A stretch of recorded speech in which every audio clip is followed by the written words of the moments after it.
আমাদের বাংলাদেশের কোটা বিরোধী আন্দোলনের সমন্বয়ক, যার নাম সার্জিস আলম, তিনি তার দাদা যখন ইন্তেকাল করলেন, ইন্তেকালের মাঠে, জানাজার মাঠে তিনি একটা বিস্ফোরক বক্তব্য দিলেন যে আমাদের এই অঞ্চলে রীতিনীতি হচ্ছে 3 দিন পরে, 10 দিন পরে কিংবা 40 দিন পরে একটা বাড়িতে বড় করে মানে মিলাদ মাহফিলের আয়োজন করা। কিন্তু আমি আমার জায়গা থেকে পরিবারের আমার যারা বাবা চাচা রয়েছেন তাদের সম্মতিতে বেশ কয়েকজন দেশের বড় আলেমের সাথে কথা বলেছিলাম। ইসলামের ইতিহাস এবং সংস্কৃতিতে কিংবা মহানবী সাল্লাল্লাহু আলাইহি সাল্লাম থেকে শুরু করে যত নবী রাসূলগণ রয়েছেন, সাহাবারা রয়েছেন, তাদের সময় এরকম কোনো সংস্কৃতি ছিল না যে কেউ একজন মারা যাওয়ার 3 দিন, 7 দিন বা 10 দিন পরে এরকম করে বাড়িতে গরু ছাগল জবাই করে মিলাদ মাহফিল করা। বরং এটাতে হিতে মানে লাভ হওয়ার তো কোনো সম্ভাবনাই নেই, বরং তার জন্য গুনাহের কোনো উপলক্ষ তৈরি হয়ে যেতে পারে কোনো না কোনো কারণে। আমরা আমাদের দেশের মধ্যে যে প্রচলন আছে যে কেউ মারা যাওয়ার পরে সেই ঘরে খানা খাওয়া, সেখানে 4 দিন করা, কুলকানি করা, ফাতিহা করা, এগুলো বেদাত। জুড়ে বলুন নাউজুবিল্লাহ। আচ্ছা, উনি কি আলেম? উনি কি হাদিস শরীফ পড়েছেন? এটা আবু দাউদ শরীফের হাদিস, সে হাদিসের অন্যতম বিশুদ্ধ কিতাব। বলতেছেন আমি অনেক আলেমের মুখে শুনেছি যে এগুলো নাজায়েজ। জুড়ে বলুন না নাউজুবিল্লাহ। এখন যে সার্জিস আলম যে কথা বলেছেন, এই কথার কোনো ভিত্তি আছে? আপনি তো কোনো মাদ্রাসায় পড়েন নাই, কোনো মাদ্রাসার আপনি মুহাদ্দিস না, মুফতি না, আপনি কেন ফতোয়া দিলেন? আপনাকে এই ফতোয়ার জন্য আল্লাহ পাক বানাই নাই। আপনি ফতোয়া শিখেন, আপনি মাদ্রাসায় পড়েন। আরে ভাই, আমরা মাদ্রাসায় পড়তে পড়তে এখন আমার বয়স প্রায় 42-43, এই বয়সের মধ্যে আমাদেরকে স্টাডি করতে হচ্ছে, বয়ান করার সময় স্টাডি করে বয়ান করতে হচ্ছে। কারণ আমার কথার মধ্যেও কি থাকতে পারে, ভুল হতে পারে, ভুল থাকতে পারে। আমরা স্টাডি করে কথাগুলো বলার সময় সতর্কতা মনোভাব নিয়ে আমরা বলতেছি, আর আপনি মাঠের ময়দানে গিয়ে, জানাজার মাঠে গিয়ে ফট করে বলে দিলেন যে 7 দিনে সালে সেগুলো না যায়, সেগুলো বেদাত। দূর বলুন নাউজুবিল্লাহ। কিন্তু বেদাত বললে কি হবে? আরেকজনের ঘরের মধ্যে ঠিক মতো গরু জবাই করলে, মহিষ জবাই করলে, ছাগল জবাই করলে ঠিক মতো কিন্তু খাবার জন্য আমরা অভ্যস্ত। ঠিক কিনা বলেন? কথা বলেন না, এই কথা ঠিক না? ঠিক বলেন না? আমরা খাবার জন্য অভ্যস্ত, আমরা খাই। কিন্তু নিজের বেলায় বেদাত, আরেকজনের বেলায় কি দাঁত। বিভিন্ন জায়গার মধ্যে দেখেন বাংসুর, জ্বলাও পোড়াও, এগুলো ইসলামে আছে? কোন ইসলামের দোহাই দিচ্ছেন আমাদের? কি কোন ইসলামের দোহাই দিচ্ছেন? আপনার মন চাচ্ছে আপনার শত্রু হতে পারে, রাজনৈতিক ব্যক্তি হতে পারে, তিনাকে ঘর থেকে লাথি মেরে বের করে দেন রাজনৈতিকভাবে, কিন্তু তার ঘর ভেঙে চুরমার করে লট চুরি করে নিয়ে যাওয়া, লট নিয়ে যাওয়া, সিমেন্ট নিয়ে যাওয়া, ফ্যান নিয়ে যাওয়া, এগুলো কোথায় আছে? কোন ইসলামে আছে? কোন সাহাবী এটা করেছেন? আর কোন সাহাবী তো মুসলমান নয়, কাফের ইহুদি যারা আছে তাদের থেকে ওই ধরনের কাজ করে নাই, করেছেন? তারা বলেছিলেন যে বৈষম্য বিরোধী আন্দোলন। কি আন্দোলন? আপনারাই বৈষম্য করেছেন, আপনারা নিজেরাই ইসলামিক দলদেরকে ডেকেছেন, আর অন্যান্য ইসলামিক দল যারা আছে তাদেরকে ডাকেন নাই। আপনারা সর্বপ্রথম বৈষম্য করেছেন। ঠিক কিনা বলেন? সেই জন্য মুখে বলা সহজ, বৈষম্য বিরোধী। কিসের বৈষম্য বিরোধী? আপনার ভিতরে তো বৈষম্য আছে। বৈষম্য থাকলে রাসূল পাকের মতো করেন। আপনারা নিজেরাই তো বৈষম্য করেছেন, সুন্নি আলেমদেরকে নির্বিচারে মসজিদ থেকে বের করে দিয়েছেন। কোন বৈষম্য বিরোধীর কথা বলতেছেন আপনারা? মাদ্রাসা থেকে, মাদ্রাসার মধ্যে আলটিমেটাম দিয়ে মাদ্রাসার প্রিন্সিপালদের মাদ্রাসা থেকে বের করে দিয়েছেন তাদের দলে না হওয়ার কারণে। জোরে বলুন নাউজুবিল্লাহ। একজন মানুষ প্রিন্সিপাল হয়েছেন, তিনার যোগ্যতা বলে। ঠিক কিনা বলেন? একজন মানুষ প্রিন্সিপাল হয়েছেন, প্রফেসর হয়েছেন, প্রধান শিক্ষক হয়েছেন, মাস্টার হয়েছেন, প্রফেসর হয়েছেন, ডাক্তার হয়েছেন, তিনার যোগ্যতা বলে। তিনাকে আপনি যখন ক্ষমতা পেয়েছেন, ওনাকে নির্বিচারে বের করে দিয়েছেন। বৈষম্য বিরোধী আন্দোলন, বৈষম্যের পক্ষে আন্দোলন। কথা বলেন না? এই ধরনের বৈষম্য বিরোধীর বলি আমাদেরকে শুনিয়েন না, আমরা ভালো করে বুঝি। আপনাদের ফ্যাট কামড়ি আমরা বুঝতে পেরেছি। আপনার দলের মানুষ যিনি তো বের করলেন না, তিনি তো আওয়ামী লীগের দালালি করেছেন। তিনিও তো আওয়ামী লীগের দালালি করেছেন। কে করেন আওয়ামী লীগের দালালি? 17 বছর আওয়ামী লীগ ছিল, তখন কি সবাই সুবিধা ভোগ করে নাই? কথা বলেন না? রাজনীতিভাবে নিয়েন না। মুসলমান হিসেবে বৈষম্য বিরোধী ছাত্র আন্দোলনের নাম আমাদেরকে দিয়েন না। এই বাংলাদেশ সবার নাগরিকত্ব অধিকার, বেঁচে থাকার, চাকরি করার, মাদ্রাসার প্রিন্সিপাল হওয়ার, প্রফেসর হওয়ার, ডাক্তার হওয়ার, ইঞ্জিনিয়ার হওয়ার সবার অধিকার আছে না নাই? 2 নম্বরে করে যদি কেউ সেই ডাক্তারি MBBS পাশ করা নাই, FCBS পাশ করা নাই, একটু খতিয়ে দেখেন, যদি না করে বুয়া সার্টিফিকেট দিয়ে চাকরি নেয়, লাথি মেরে বের করে দেন, কোনো অসুবিধা নেই। রিগেল পাবে, রিগেল সার্টিফিকেট দিয়ে, রিগেল যোগ্যতা বলে কেউ যদি সেই মাদ্রাসার প্রিন্সিপাল হয়, প্রফেসর হয়, প্রধান শিক্ষক হয়, তাকে বের করে দেওয়ার আপনার কোনো অধিকার। রাসূল করিম সাল্লাল্লাহু আলাইহি ওয়াসাল্লামের মাধ্যমে আমার আল্লাহ আমাদেরকে দোয়া শিখিয়ে দিয়েছেন। কারণ আমরা তো দোয়া করতে জানি না, আমরা দোয়া করার মাধ্যম জানি না, দোয়া করার নিয়ম জানি না, কিভাবে দোয়া করলে আল্লাহর দরবারে কবুল হয় আমরা জানি না। সেই জন্য আল্লাহ পাক দয়া করে আমার নবীর মাধ্যমে আমাদেরকে সেই শিক্ষাও দিয়েছেন কিভাবে দোয়া করব। আল্লাহ পাক দোয়া শিক্ষা দিলেন, রব্বিরহামহুমা কামা রব্বায়ানি সগীরা। ও আমার বান্দারা, তোমরা আমার দরবারে তোমার মা বাবার জন্য দোয়া করো। মা বাবার জন্য দোয়া করতে হবে, সেটা আমাদের উপর ফরজ। এরপরেও আল্লাহ পাক বলছেন, বান্দা তোমরা তোমাদের মা বাবার জন্য এইভাবে দোয়া করো, এইভাবে দোয়া করো। রব্বানা ওয়াকুলু ক্বালু রব্বিরহামহুমা কামা রব্বায়ানি সগীরা। ও আমার বান্দারা, তোমরা বলো, তোমরা দোয়া করো, আল্লাহ যেভাবে আমাদেরকে আমাদের মা বাবা কোলে পিঠে করে মানুষ করেছেন, লালন পালন করেছেন, ঠিক সেইভাবে তোমার দয়া দিয়ে আমার মা বাবাকে মাফ করে আমার মা বাবাকে তুমি আদর যত্ন রাখো, আদর মোহাব্বত দিয়ে রাখো। এই দোয়া করার জন্য শিক্ষা দিয়েছেন কে? জোরে বলেন, কে দিয়েছেন? সেই জন্য কুরআনুল কারীমের মধ্যে আমার আল্লাহ আরো বলেছেন, ও আমার বান্দারা তোমরা দোয়া করো, তোমরা তোমাদের মা বাবার জন্য দোয়া করো, তোমরা আরো দোয়া করো, রব্বানা গফির লানা ওয়া লিইখওয়ানিনা আল্লাযীনা সাবাকুনা বিল ঈমান।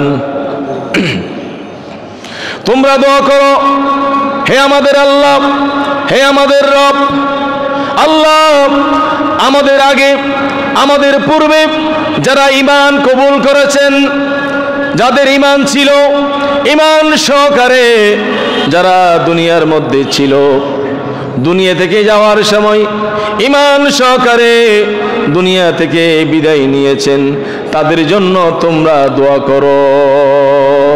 শুধু মা বাবার জন্য নয়, মা বাবার সাথে সাথে যে সমস্ত নারী পুরুষ আমাদের পূর্বে আমাদের আগে ঈমান এনেছিলেন, ঈমান সহকারে দুনিয়া থেকে বিদায় নিয়েছেন, বর্তমানে মদফুনিন, বর্তমানে কবরে, তোমরা তাদের মাগফিরাতের জন্য দোয়া করো। জোরে বলুন সুবহানাল্লাহ। এইভাবে দোয়া করো, রব্বানা গফির লানা ওয়া লিইখওয়ানিনা আল্লাযীনা সাবাকুনা বিল ঈমান। আল্লাহ আমাদের আগে আমাদের পূর্বে যারা ঈমানদার হিসেবে দুনিয়াতে ছিলেন, দুনিয়া থেকে যাওয়ার সময় ঈমান সহকারে ইন্তেকাল করেছেন, আল্লাহ তুমি তাদের সকলকে তুমি মাফ করে দাও। এরপরে বলা হচ্ছে, ওয়ালা তাজআল ফি কুলুবিনা গিল্লাল লিল্লাযীনা আমানু। আরো দোয়া করো তোমরা, ওয়ালা তাজআল ফি কুলুবিনা গিল্লাল লিল্লাযীনা আমানু। যারা ঈমানদার, ঈমানদারদের জন্য অন্তরের মধ্যে কোনো প্রকারের কৃপণতা, দোয়া করার সময় অন্তরের মধ্যে কোনো প্রকারের কৃপণতা, জড়তা, কোনো প্রকারের হীনতা অন্তরের মধ্যে তোমরা রাখবে না। সকলের জন্য দোয়া করবে, হোক সেটা তোমার বাবা, হোক সেটা তোমার মা, হোক সেটা তোমার দাদা দাদি, হোক সেটা তোমার নানা নানি, হোক সেটা তোমার মুসল্লি, হোক সেটা তোমার প্রতিবেশী, হোক সেটা তোমার মুসলমান ভাই বোন, সকলের জন্য তোমরা দোয়া করবে, অন্তরের মধ্যে কোনো প্রকারের হিংসা রাখতে পারবে না। সুবহানাল্লাহ বলেন। অন্তরের মধ্যে, অন্তরকে উজাড় করে দিয়ে, অন্তরকে খোলাসা করে, অন্তরকে ওয়াসাআত করে, অন্তর খুলে দোয়া করার জন্য আল্লাহ পাক আমাদেরকে শিক্ষা দিচ্ছেন। কিন্তু আমরা দোয়া করার সময় আমাদের যারা এই পারিবারিকভাবে হোক, সামাজিকভাবে হোক, রাষ্ট্রীয়ভাবে হোক, রাজনৈতিকভাবে হোক, যেমন করে হোক না কেন, যদি কারো প্রতি আমাদের বিরূপ প্রক্রিয়া সৃষ্টি হয় তখন তাদের জন্য আমরা দোয়া করি না, আছে না নাই? আমার আল্লাহ বলেন, কেন দোয়া করবি না? তোর সাথে পৃথিবীর নিয়ম অনুযায়ী সাময়িকভাবে দুশ্মনী থাকতে পারে, হিংসা থাকতে পারে, ঝগড়া থাকতে পারে, অন্তরের মধ্যে সেটা নিয়ে দোয়া করলে যদি তার জন্য দোয়া করা না হয়, তুই সকাল থেকে সন্ধ্যা, সন্ধ্যা থেকে সকাল, দিন রাত 24টি ঘন্টা আমার নাফরমানের মধ্যে লিপ্ত আছস, আমি আল্লাহ তোকে মাফ করব না। নাউজুবিল্লাহ বলে। সেই জন্য মহান রব্বুল আলামিন আমাদেরকে, আমাদের কলবকে নরম করার জন্য, আমাদের কলবের স্থানকে মলিন মজবুত করার জন্য, আমাদের কলবকে কোমল করার জন্য, আমাদের অন্তরকে নরম করার জন্য আল্লাহ পাক আমাদেরকে বলেছেন, বান্দারা তোমরা একজন আরেকজনের প্রতি সদয়বান হও। সুবহানাল্লাহ বলবেন না? সদয়বান আপনি না হতে পারেন কিন্তু সুবহানাল্লাহ তো বলবেন। সদয়বান, দয়াবান কারো প্রতি আপনি না হতে পারেন কিন্তু সুবহানাল্লাহ বলবেন। কারো সাথে, আমাদের সাথে পারিবারিকভাবে হিংসা বিদ্বেষ থাকতে পারে। অনেক সময় দেখা যায় এমন কোনো মানুষ যদি, আমার কোনো শত্রু যদি, পারিবারিকভাবে শত্রু যদি, রাষ্ট্রীয়ভাবে শত্রু যদি কোনো সময় বিপদে পড়ে, কোনো সময় রোগাক্রান্ত হয়ে যায়, কোনো সময় গ্রেফতার হয়ে যায়, আমি খুশি হয়ে যাই, আল্লাহ পাক নারাজ হয়ে যাবেন। আল্লাহ পাক বলেন আজকে তার জন্য এই বিপদ, এমন হতে পারে তোমার জন্য সেই বিপদ ঘুরতেছে। নাউজুবিল্লাহ বলে। সেই জন্য খুশি হবেন না। কেউ বিপদে পড়লে আফসোস করবে, আল্লাহ আপনার শত্রু হোক, আপনার দুশ্মন হোক, আপনার সাথে শত্রুতা থাকতে পারে, কারণ আমাদের মন একটা, মনের মধ্যে কত ধরনের আসে, ঠিক কিনা বলেন? আমাদের মন পরিবর্তনশীল। এখন এক ধরনের, জুমার সময় এক ধরনের, জুমার নামাজ থেকে বের হয়ে আরেক ধরনের, আসরের সময় এক ধরনের, মাগরিবের সময় আরেক ধরনের, এশার সময় আরেক ধরনের, রাতে ঘুম থেকে উঠে অন্তর কোমল হয়ে গেছে, মেজাজ ফুরফুরে হয়ে গেছে, ঠিক কিনা বলেন? রাতের বেলায় খটখটে মেজাজ, গরম মেজাজ, সকালবেলা যখন আজান, মুয়াজ্জিন আজান দিয়েছেন, ঘুম থেকে যখন চোখ খুলছেন মন মেজাজ ফ্রেশ। হাইরে, আমি রাতে আমার অমুক ভাইকে গালি দিয়েছিলাম, অমুক ভাইকে বড় কথা বলেছিলাম, তার সমালোচনা করেছিলাম, কেন করেছিলাম? জোরে বলুন সুবহানাল্লাহ। পরিবর্তন হয়ে যায়, আমাদের মনের বাসনা পরিবর্তন হয়ে যায়, মনের যে চাওয়া, যে প্রেরণা, সেটা পরিবর্তন হয়ে যায়। সেই জন্য আল্লাহ পাক বলেন, ইমানদারের জন্য শতভাগ মহব্বত রাখবা, মুমিনের জন্য শতভাগ মহব্বত রাখবা। সাময়িকভাবে তোমার সাথে শত্রুতা থাকতে পারে, সেই যখন বিপদে পড়বে সঙ্গে সঙ্গে তোমার হাতটা বাড়িয়ে দিবা। সে শিক্ষায় আমার আল্লাহ, আমার নবী এই শিক্ষায় আমাদেরকে দিয়েছেন। জোরে বলুন সুবহানাল্লাহ। যে কোনো সময়, যে কোনো মানুষ, ইমানদার, ইমানদার নরনারী বিপদে পড়ুক, আপনার শত্রু হতে পারে, সঙ্গে সঙ্গে বিপদের সময় হাত বাড়িয়ে দিবেন। ওই ব্যক্তির সাথে, যার জন্য যিনি বিপদে আছেন, কাঁদে আছেন, ওই বিপদের মধ্যে যখন আপনি হাত বাড়িয়ে দিবেন, খোদা কি কসম, তার অন্তরের মধ্যে আপনার প্রতি মহব্বত সৃষ্টি হবে, ঠিক কিনা বলে? আর আমাদের তো সালামের প্রচলন শেষ, একটু সামাজিকভাবে একটু আমাদের যখন একটু উপরে যায়, রফে দরজাত হয়, তখন একটু আমাদের ভিতরে একটু অহংকার কাজ করে, ঠিক কিনা বলেন? আমি বয়সে তার বড়, সেটা এক বিষয়, আমি পয়সার দিক থেকে আমি তার বড়, অথবা সে আমার বয়সে ছোট, পয়সাওয়ালার দিক থেকে আমি তার থেকে বড়। এই ধরনের কিছু মনে আসে। মনে আসার পরে তখন অন্তরের মধ্যে এক ধরনের অহংকারের সৃষ্টি হয়। অহংকার যখন সৃষ্টি হয়, আমার আল্লাহ বলেন হাদিসে কুদসি, রাসূলে পাকের জবান, আমার আল্লাহর কথা, আল কিবরিয়াউ রিদাই, অহংকার হচ্ছে আল্লাহ পাকের কুদরতি চাদর। জোরে বলুন সুবহানাল্লাহ। অহংকার করতে পারবেন তিনি একজন, তিনি কে? জোরে বলেন তিনি কে?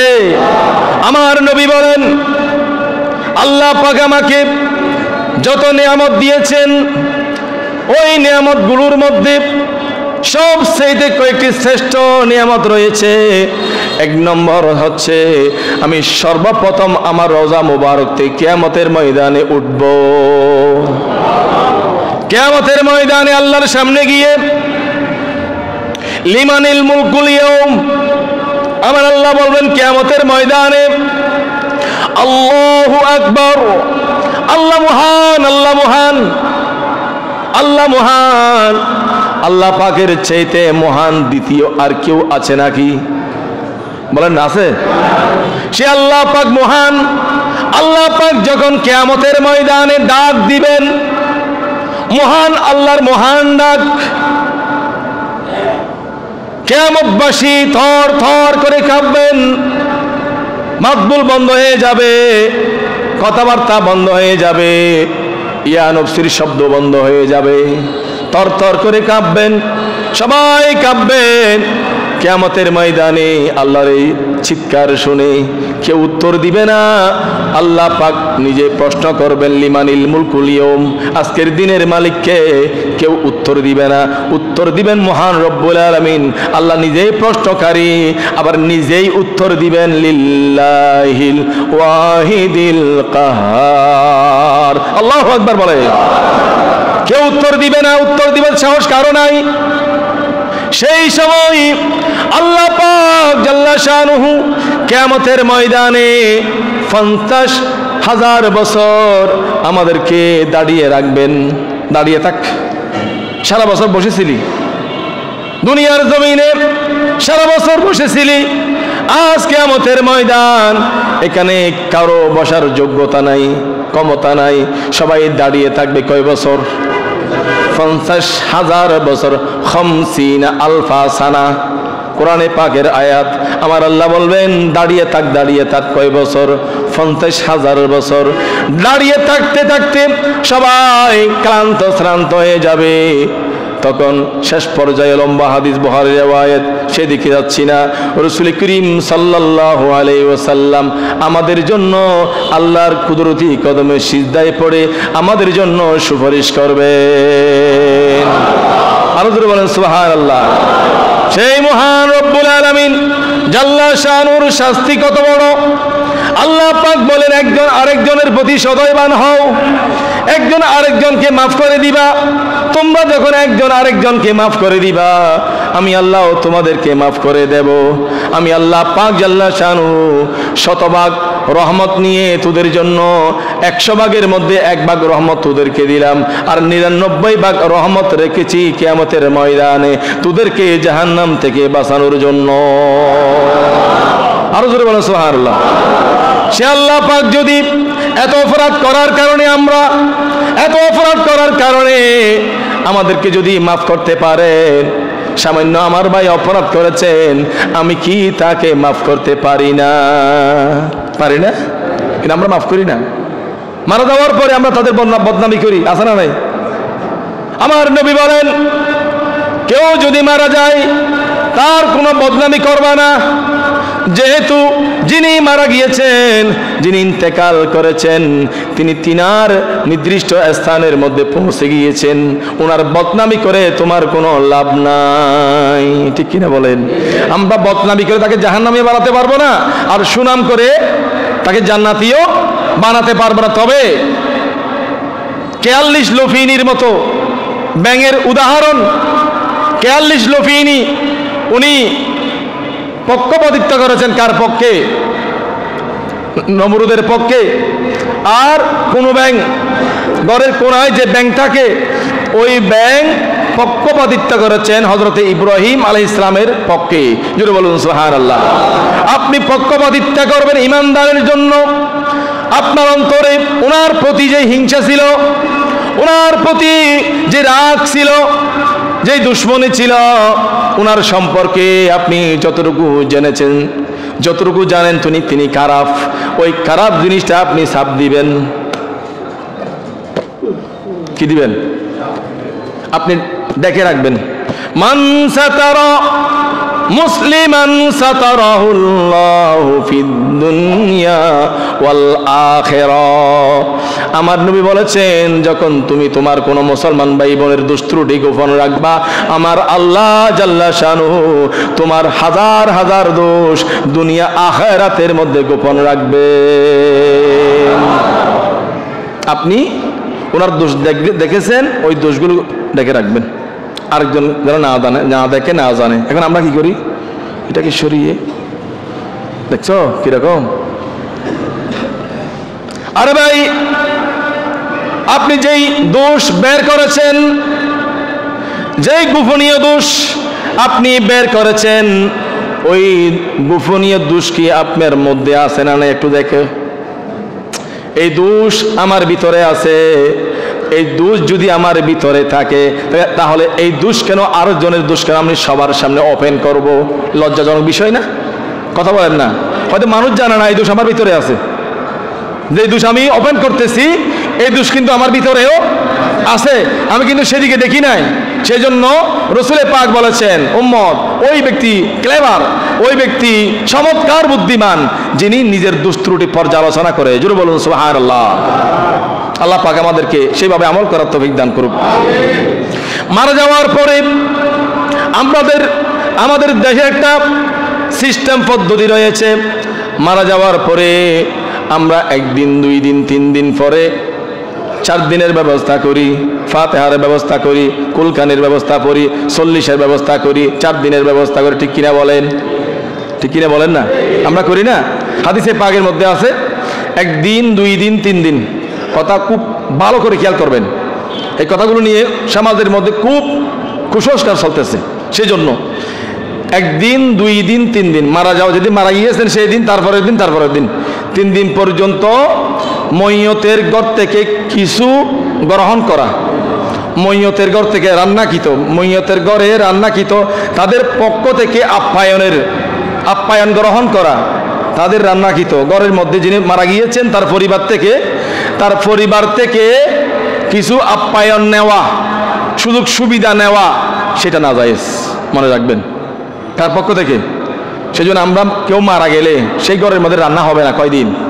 এটা হাদিসে পাকের মধ্যে আছে। কয়দিন হবে না রান্না? 3 দিন রান্না হবে না। তখন আমরা যারা জীবিত আছি, আমরা যারা প্রতিবেশী আছি, আত্মীয় স্বজন আছি, ব্যয় আছি, আমাদের দায়িত্ব হয়ে যায় আমরা তাদের জন্য কি করি? আমরা মুরগি জবাই করে, গরুর মাংস দিয়ে আমরা রান্না করে কোথায় নিয়ে যায়? মইয়তের ঘরের মধ্যে নিয়ে যায়। যেহেতু তার ঘরের মধ্যে 3 দিন যাবত আগুন জ্বালাতে পারবে না, রান্নার ব্যবস্থা করা যাবে না। সেই জন্য এই পদ্ধতি আমাদের আছে না নাই? জোরে বলেন, আছে না নাই? 3 দিন পার হওয়ার পরে, এই হাদিসটা ভালো করে খেয়াল করবেন, 3 দিন পার হওয়ার পরে 4 দিনের দিন আপনি ওই পরিবারের যারা আছেন, পরিবারের সন্তান সন্ততি, বিবি বাচ্চা, ভাই বন্ধু, আত্মীয় স্বজন যারা আছেন, তারা 3 দিন যাবৎ সুখ পালন করবেন। সুখের ঘর, এটা মাতমের ঘর, সুখের ঘর 3 দিন যাবৎ। 3 দিন পরে আর কোনো কি নাই। 4 দিনের দিন আপনি সুখ বিলাপ করতে পারবেন না, যা নিষেধ। 3 দিন পর্যন্ত আপনি সুখ বিলাপ করবেন, মাতম করবেন, ওনার জন্য বিভিন্ন ধরনের দোয়া করবেন, কেঁদে চিল্লাইয়ে না, মনে মনে কাঁদবেন, চোখের পানি ঝরাবেন। বাবার জন্য, মায়ের জন্য, শ্বশুরের জন্য, ছেলের জন্য, মায়ের জন্য, বিবির জন্য দোয়া করবেন, কেঁদে কেঁদে আল্লাহর দরবারে দোয়া করবেন, কোরআন শরীফ তেলাওয়াত করবেন, দরুদ শরীফ পড়বেন, জিয়ারত করাবেন, চিল্লাইয়ে নয়। তো রাসূল পাক বলেন 3 দিন এই সুখ বিলাপের পরে 4 দিনের দিন তোমরা সেগুলো বলে যাবে। আর পরিবারের পক্ষ থেকে হোক, প্রতিবেশীর পক্ষ থেকে হোক, আপনারা কি করবেন? ওদেরকে সান্ত্বনা দেওয়ার জন্য, ওদের মনটা ফুরফুরে রাখার জন্য, মেজাজ ফুরফুরে রাখার জন্য, মাতম বলে গিয়ে বাবার সুখ, মায়ের সুখ, বিবির সুখ, আমার সন্তানের সুখ বলে যাওয়ার জন্য তাদেরকে কি করবে? তাদেরকে সান্ত্বনা দিবে এবং তারাও বলে যাবে, তোমরাও বলে যাবে যে এই ঘর কোনো কি মাতমের ঘর নয়। জোরে বলুন সুবহানাল্লাহ। এটা হাদিসে পাক, এটা হাদিসে পাকের অর্থ বললাম আমি। এখন এইটা নিয়ে আমাদের বাংলাদেশের কোটা বিরোধী আন্দোলনের সমন্বয়ক যার নাম সার্জিস আলম, তিনি তার দাদা যখন ইন্তেকাল করলেন, ইন্তেকালের মাঠে, জানাজার মাঠে তিনি একটা বিস্ফোরক বক্তব্য দিলেন যে আমরা আমাদের দেশের মধ্যে যে প্রচলন আছে যে কেউ মারা যাওয়ার পরে সেই ঘরে খানা খাওয়া, সেখানে 4 দিন করা, কুলকানি করা, ফাতেহা করা, এগুলো বেদাত। জোরে বলুন নাউজুবিল্লাহ। আচ্ছা, উনি কি আলেম? উনি কি হাদিস শরীফ পড়েছেন? এটা আবু দাউদ শরীফের হাদিস, সিহাহ-ই-সিত্তার অন্যতম বিশুদ্ধ কিতাব। সিহাহ-ই-সিত্তার অন্যতম বিশুদ্ধ কিতাব সুনানে আবু দাউদ। এই হাদিস থেকে বলতেছি, কিতাব থেকে বলতেছি, রাসূল করিম সাল্লাল্লাহু আলাইহি সাল্লাম বলেছেন 3 দিন পর্যন্ত সুখ বিলাপ, 4 দিনের মাথায় ফাতিহা শরীফ, কুলকানি, ফাতিহা নেওয়াজের ব্যবস্থা, তাবারুকের ব্যবস্থা। জোরে বলুন সুবহানাল্লাহ। আর উনি কি আলেম? উনি কি মুফতি? উনি বলতেছেন আমি অনেক আলেমের মুখে শুনেছি যে এগুলো নাজায়েজ। জোরে বলুন না নাউজুবিল্লাহ।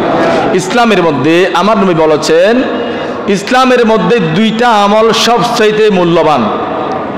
নম্বর 1 ওয়াফশুস সালাম, সালামের প্রসার করা। 2 নম্বরে ওই ওয়াতুতিয়ুমুত তুআমা, মানুষদেরকে আহারের ব্যবস্থা করা। সুবহানাল্লাহ বলেন। মানুষদেরকে আহার দেওয়া, মানুষদেরকে আহারের ব্যবস্থা করা, এটা উত্তম কাজ ইসলামের মধ্যে। রাসূল করিম সাল্লাল্লাহু আলাইহি ওয়াসাল্লামের একজন সাহাবী, যিনার নাম হযরতে সাদ ইবনে আবি ওবাদা, সাদ ইবনে ওবাদা রাদিয়াল্লাহু তাআলা আনহু, তিনার আম্মাজান ইন্তেকাল করেছেন, তখন তিনি ঘরের মধ্যে ছিলেন না, একটু দূরে ছিলেন। তিনি শুনে নাই তিনার এই আম্মা ইন্তেকাল করেছেন, সেটা তিনি পরবর্তী জানতে পেরেছেন, ঘরে আসার পরে জানতে পেরেছেন তিনার আম্মা দুনিয়াতে নাই। কোথায়? কবরে। কোথায়? কবরে। তখন রাসূলুল্লাহ সাল্লাল্লাহু আলাইহি সাল্লামের দরবারে আসলেন, ইয়া রাসূলুল্লাহ, আমার আম্মাকে আমি দেখি নাই, আমি আস্তে আস্তে আমার আম্মার জানাজা হয়ে গেছে, বর্তমানে কবরস্থ হয়ে গেছে। এখন আমার মন চাচ্ছে আমার আম্মার কিছু খেদমত করার জন্য, কিছু কল্যাণ করার জন্য। তখন রাসূল পাক সাল্লাল্লাহু আলাইহি সাল্লাম এর দরবারে আরজ করলেন, ইয়া রাসূলুল্লাহ, এখন আমার জন্য কোন কাজটি করলে আমার আম্মার জন্য কল্যাণ হবে? সুবহানাল্লাহ বলবেন না? তখন রাসূল করিম সাল্লাল্লাহু আলাইহি সাল্লাম বলেছেন, তোমার মায়ের জন্য একটা কূপ খনন করে দাও। কি কূপ? এখন তো আমাদের কূপ লাগে না, আমাদের টিউবওয়েল আছে, সাবাকল আছে, আপনার ডিপ টিউবওয়েল আছে, আছে না নাই? আমাদের বিভিন্ন সিস্টেমে পানি তোলার ব্যবস্থা আছে। তৎকালীন সময় কূপ ছাড়া অন্য কিছু থেকে পানি খাওয়া সম্ভব হতো না। তো রাসূল পাক বলেছেন, তোমার মায়ের জন্য একটা কূপ খনন করে দাও, ওই কূপ থেকে যারা পানি খাবে, ওই পানি খাওয়ার সওয়াব তোমার আম্মা জানের কবরে চলে যাবে। আরো জোরে বলুন সুবহানাল্লাহ। রাসূল পাক সাল্লাল্লাহু আলাইহি সাল্লামের এই হাদিস থেকে আমরা এতটুকু জানতে পারি যে পানির অপরের নাম কি? জোরে বলেন না। একজন মানুষ ভাত না খেয়ে থাকতে পারবে 40 দিন যাবত, কিন্তু কি খেতে হবে? কি পান করতে হবে? পানি পান করতে হবে। পানি শুধু মানুষ খায় না, সকল প্রাণীর জন্য পানির অপর নাম জীবন। সুবহানাল্লাহ বলেন। সকল প্রাণীর জন্য। রাসূল পাক কানার কথা এখানে বলে নাই, কারণ কানা তো ভাত তো সবাই খায় না, ভাত তো সবাই খায় না, কিন্তু পানি সবাই খায়। উদ্ভিদ, গাছ, সেই গাছের পানির প্রয়োজন। তো রাসূল পাক বলেছেন, ওই সাহাবীকে রাসূল পাক শিক্ষা দিয়েছেন, তুমি একটা কূপ খনন করো, ওই কূপ থেকে যখন কোনো মানুষ পানি খাবে, কোনো প্রাণী পানি খাবে, ওই পানি খাওয়ার সওয়াব তার অন্তর যখন শীতল হয়ে যাবে, ঠান্ডা হয়ে যাবে, অন্তর থেকে দোয়া আসবে, আল্লাহ পাক জাল্লা শানহু তোমার আম্মার কবরে ওই ব্যক্তির প্রশান্তি লাভ করার সওয়াব তোমার আম্মার কবরে চলে যাবে। জোরে বলুন সুবহানাল্লাহ। এখন যে সার্জিস আলম যে কথা বলেছেন, এই কথার কোনো ভিত্তি আছে? আমি তো বলেছিলাম 3 দিন যাবত হাদিস বুঝতে হবে। আপনি তো কোনো মাদ্রাসায় পড়েন নাই, কোনো মাদ্রাসার আপনি মুহাদ্দিস না, মুফতি না, আপনি কেন ফতোয়া দিলেন? আপনাকে এই ফতোয়ার জন্য আল্লাহ পাক বানাই নাই। আপনি ফতোয়া শিখেন, আপনি মাদ্রাসায় পড়েন। আরে ভাই, আমরা মাদ্রাসায় পড়তে এখন আমার বয়স প্রায় 42-43, এই বয়সের মধ্যে আমাদেরকে স্টাডি করতে হচ্ছে, বয়ান করার সময় স্টাডি করে বয়ান করতে হচ্ছে। কারণ আমার কথার মধ্যেও কি থাকতে পারে? ভুল হতে পারে, ভুল থাকতে পারে। আমরা স্টাডি করে কথাগুলো বলার সময় সতর্কতা মনোভাব নিয়ে আমরা বলতেছি, আর আপনি মাঠের ময়দানে গিয়ে, জানাজার মাঠে গিয়ে ফট করে বলে দিলেন যে 7 দিনে সালে সেগুলো না যায়, সেগুলো বেদাত। দূর বলো নাউজুবিল্লাহ। কিন্তু বেদাত বললে কি হবে? আরেকজনের ঘরের মধ্যে ঠিক মতো গরু জবাই করলে, মহিষ জবাই করলে, ছাগল জবাই করলে ঠিক মতো কিন্তু খাবার জন্য আমরা অভ্যস্ত, ঠিক কিনা বলেন? কথা বলেন না, এই কথা ঠিক না? ব্যাটিক বলেন না? আমরা খাবার জন্য অভ্যস্ত, আমরা খাই। কিন্তু নিজের বেলায় বেদাত, আরেকজনের বেলায় কি দাঁত। জোরে বলুন নাউজুবিল্লাহ। এই হাদিস থেকে আমাদেরকে শিক্ষা নিতে হবে যে যেই ঘরের মধ্যে মাইয়ত মারা যায়, যে ঘর থেকে মানুষ মারা যায়, সেই ঘরের মধ্যে আমরা সেই ঘরের সন্তান থেকে, সেই ঘরের পারিবারিকভাবে আমরা তাদের থেকে কোনো আপ্যায়ন গ্রহণ করব না, বরং আমরা তাদেরকে খাওয়াবো। এটা ইসলামের শিক্ষা, এটাই রসুল পাকের শিক্ষা, ঠিক কিনা বলেন? রসুল করিম সাল্লাল্লাহু আলাইহি সাল্লামকে এই কথা বলেছেন যে তোমরা 3 দিনের পরে 4 দিনের দিন কোনো কিছু করিও না, বেদাত হবে, শিরিক হবে, এই ধরনের কিছু বলেছেন। তো এই কথা যিনি বলেছেন তাকে এই কথা উদ্ধ করতে হবে, কারণ এই কথাটি এমনভাবে ভাইরাল হয়েছে, শুধু বাংলাদেশে নয়, সারা পৃথিবীতে ভাইরাল হয়েছে কথাটা। তা এখন যারা সাধারণ পাবলিক, যারা এই জেনারেল শিক্ষিত, তারা বললো হ্যাঁ হতে পারে, উনি একজন সমন্বয়ক, উনিও তো একজন বড় মাপের মানুষ, বয়সে ছোট হলেও কিন্তু মাপের কি মাপ অনুযায়ী বড়, আমরাই করেছি আর কি। আমরা একটা কথা আছে না, হয়তো ফুয়ার মতো মেয়ে আসার হাই আর কি হা দি তারা মাথের মানুষের বুকো গিয়ে আল্লাহ আর ফুয়ার মতো কি হা দিয়ে আর ফুয়ার মতুত আসার হাই দি। এই ফুয়ার মতুত আসার এবে একদিন ন বর্তমানেও চলের। বিভিন্ন জায়গায় দেখেন, বিভিন্ন জায়গার মধ্যে দেখেন ভাঙচুর, জ্বলাও পোড়াও, এগুলো ইসলামে আছে? কোন ইসলামের দোহাই দিচ্ছেন আমাদের? কি কোন ইসলামের দোহাই দিচ্ছেন? আপনার মন চাচ্ছে আপনার শত্রু হতে পারে, রাজনৈতিক ব্যক্তি হতে পারে, তিনাকে ঘর থেকে লাঠি মেরে বের করে দেন রাজনৈতিকভাবে, কিন্তু তার ঘর ভেঙে চুরমার করে লট চুরি করে নিয়ে যাওয়া, লট নিয়ে যাওয়া, সিমেন্ট নিয়ে যাওয়া, ফ্যান নিয়ে যাওয়া, এগুলো কোথায় আছে? কোন ইসলামে আছে? কোন সাহাবী এটা করেছেন? আর কোন সাহাবী তো মুসলমান নয়, কাফের ইহুদি যারা আছে তাদের থেকে ওই ধরনের কাজ করে নাই, করেছেন? রাসূল করিম সাল্লাল্লাহু আলাইহি ওয়াসাল্লাম এতটুকু অনুমতি দিয়েছেন, যুদ্ধের ময়দানে যখন তোমরা যুদ্ধ করতে যাবা, যুদ্ধ করতে করতে যখন কাফেররা পলায়ন করবে যুদ্ধের ময়দান থেকে, ওই যে সম্পদগুলো যুদ্ধের মাঠে রেখে, তলোয়ার, ছুরি, আপনার ডাল, এগুলো যেগুলো রেখে গেছেন, সম্পদ যেগুলো রেখে গেছেন, সেগুলো তোমাদের জন্য জায়েজ। জোরে বলো সুবহানাল্লাহ। ঘরের মধ্যে গিয়ে তার ঘরকে ঘেরাও করে, ঘরকে জ্বালাও পোড়াও করে, ঘরকে ভেঙে চুরমার করে, ঘর থেকে বের করে দিয়ে, তাদেরকে মেরে ধরে নষ্ট করে দিয়ে, ধ্বংস করে দিয়ে, এই সুযোগ তো ইসলামের মধ্যে নেই। কোন ইসলামের দোহাই আমাদেরকে দিচ্ছেন? নাউজুবিল্লাহ বলে, নাউজুবিল্লাহ হইবেন। এই শিক্ষা তো ইসলাম আমাদেরকে দেয় নাই। আপনার সাথে ব্যক্তিগত শত্রুতা থাকতে পারে, অসম্ভব নয়। আপনি যদি আমার সাথে, আপনার সাথে রাজনৈতিক দ্বন্দ্ব থাকতে পারে, রাজনৈতিক দ্বন্দ্ব হয়, আপনি আমাকে ঘর থেকে লাথি মারে বের করে দেন, কোনো অসুবিধা। কিন্তু আমার ঘর ভেঙে চুরমার করে মাটির সাথে মিশিয়ে দেওয়া, এই অধিকার তো ইসলাম আপনাকে দেয় নাই। দিয়েছেন? কথা বলেন, দিয়েছেন? তাহলে এটা কমপ্লিট ইসলাম বিরোধী। কি বিরোধী? তো ইসলাম বিরোধী কাজ করে যদি ইসলামের দোহাই দেয়, আমরা কি সেই ইসলাম গ্রহণ করব? কথা বলেন না। বড় বড় কথা বলা সহজ, বাস্তবতা প্রমাণ করা অনেক কঠিন, ঠিক কিনা বলেন? বড় বড় কথা বলা অনেক সহজ, কিন্তু বাস্তবতা, বাস্তবিক প্রমাণ করা, আমি যে বাস্তব, আমি তো আমি রিগেল পয়েন্টে আছি, এটা প্রমাণ করা অনেক কঠিন, ঠিক কিনা বলেন? তারা বলেছিলেন যে বৈষম্য বিরোধী আন্দোলন। কি আন্দোলন? বৈষম্য তো সর্বপ্রথম আপনারাই করেছেন, আপনারাই বৈষম্য করেছেন, আপনারা নিজেরাই ইসলামিক দলদেরকে ডেকেছেন, আর অন্যান্য ইসলামিক দল যারা আছে তাদেরকে ডাকেন নাই। আপনারা সর্বপ্রথম বৈষম্য করেছেন, ঠিক কিনা বলেন? সেই জন্য মুখে বলা সহজ, বৈষম্য বিরোধী। কিসের বৈষম্য বিরোধী? আপনার ভিতরে তো বৈষম্য আছে। বৈষম্য থাকলে রাসূল পাকের মতো করেন। রাসূল করিম সাল্লাল্লাহু আলাইহি ওয়াসাল্লাম যুদ্ধের ময়দান থেকে যখন মক্কা শরীফ থেকে মদিনা শরীফ গেলেন, রাসূলুল্লাহর চাচা হযরতে আব্বাস রাদিয়াল্লাহু তাআলা আনহুকে গ্রেফতার করে আনা হলো।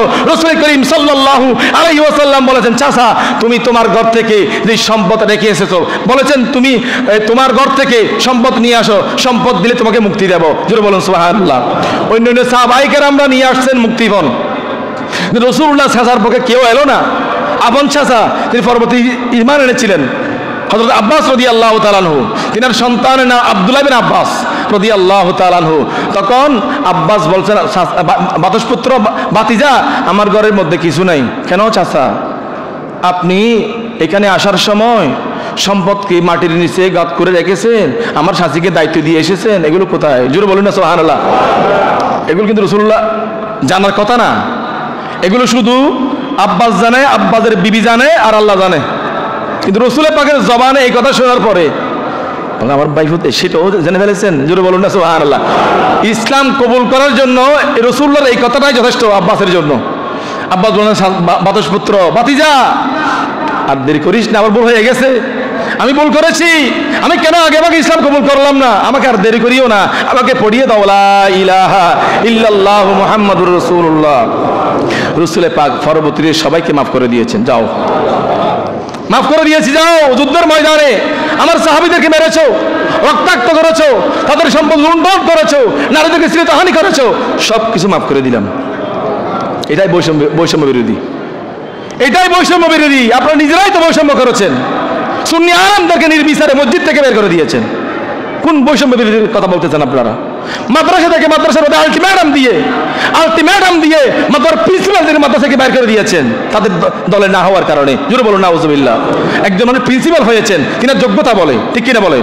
একজন মানুষ প্রিন্সিপাল হয়েছেন, প্রফেসর হয়েছেন, প্রধান শিক্ষক হয়েছেন, মাস্টার হয়েছেন, প্রফেসর হয়েছেন, ডাক্তার হয়েছেন, তিনার যোগ্যতা বলে। তিনাকে আপনি যখন ক্ষমতা পেয়েছেন, ওনাকে নির্বিচারে তার স্থান থেকে তাকে বের করে দিয়েছেন। এটা কি বৈষম্য বিরোধী আন্দোলন নাকি বৈষম্যের পক্ষে আন্দোলন?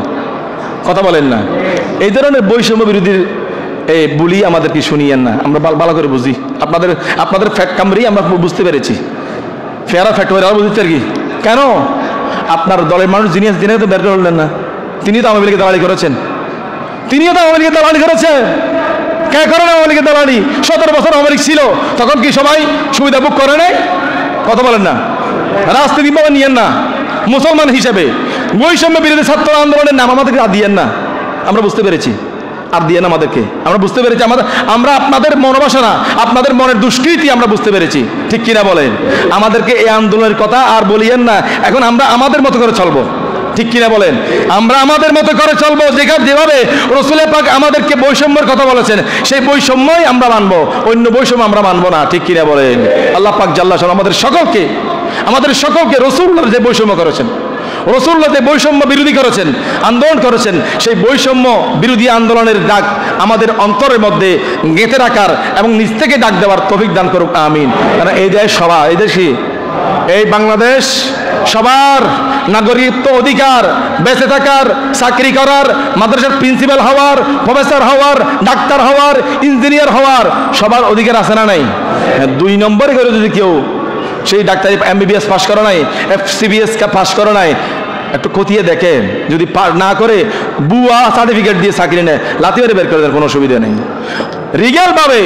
রিগেল সার্টিফিকেট দিয়ে, রিগেল যোগ্যতা বলে কেউ যদি সেই মাদ্রাসার প্রিন্সিপাল হয়, প্রফেসর হয়, প্রধান শিক্ষক হয়, তাকে বের করে দেওয়ার আপনার কোনো অধিকার আছে?